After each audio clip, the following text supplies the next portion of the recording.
Good morning. First, I would like to thank Father Tom and the St. Rita family for asking me to speak at the Mass this morning. It is truly my pleasure, and I'm very honored. Father Tom asked me to take a couple minutes to talk about what St. Rita has meant to me. And to do that in a couple minutes, it would certainly be impossible. So I thought I would touch on just a few points that not only affected me, but also the thousands of Ritamen before me and after me. And you, even though you don't know it just yet. The first thing that comes to mind are the friendships that I made in the 4 years that I was here. These are lifelong friendships that I am blessed and honored to have.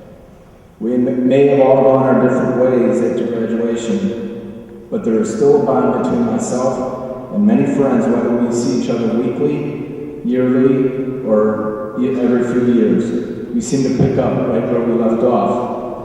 And that's because the road to a friend's house is never long. As an adult, I have found that when I met someone from St. Rita, we share a bond no matter what year we graduated. Some of these relationships that I've made are with teachers and coaches who I felt were true role models and examples of the kind of person I wanted to be. I still think of their example and advice when I'm faced with decisions to make today. Sometimes when you're in high school, if something is intangible, you fail to see the effect that it might have.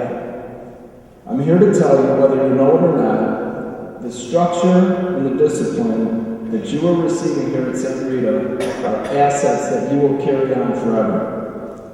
It is my hope that all of you will go on to college before the workforce.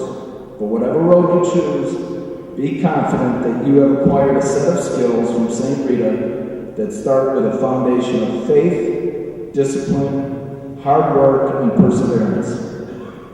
William Feather said, "Success seems to be largely a matter of hanging on after others have let go."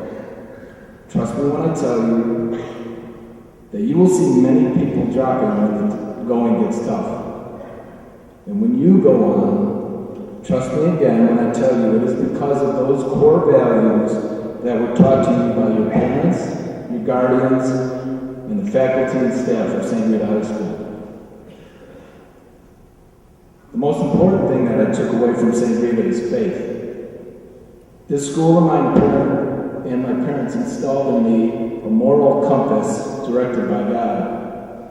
As you grow up, the decisions you make seem to get bigger and harder. That is where this moral compass and your faith guide you down the right path. Veritas, Unitas, and Caritas, they're not just words, but a true mission that is being lived out every day here at St. Rita. As you get older and meet more people, it will become apparent on who is guided by their faith. Never underestimate the power of your faith, and always follow your moral compass in a way that will please God and yourself. The last thing I want to touch on about St. Rita is its tradition. We all know St. Rita has a long and very proud tradition.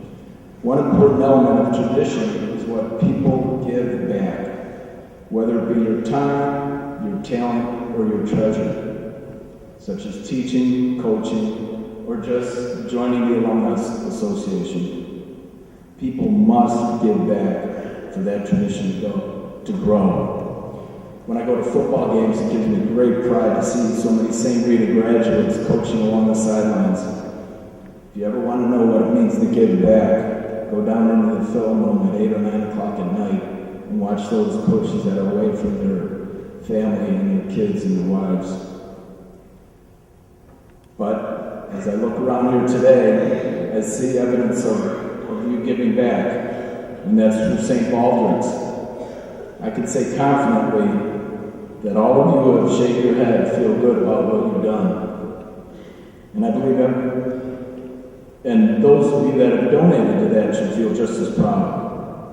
I believe every one of you has had that good feeling that we get when we give for the good of another. And I hope all of you will continue to find ways to give back to all of those who have helped you along the way. And one last quote. Forget about all the reasons why something may not work.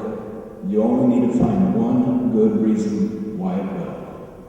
And once again, I'd like to thank you. I'd like to thank Father Tom and the St. Rita family for having me here this morning. It is truly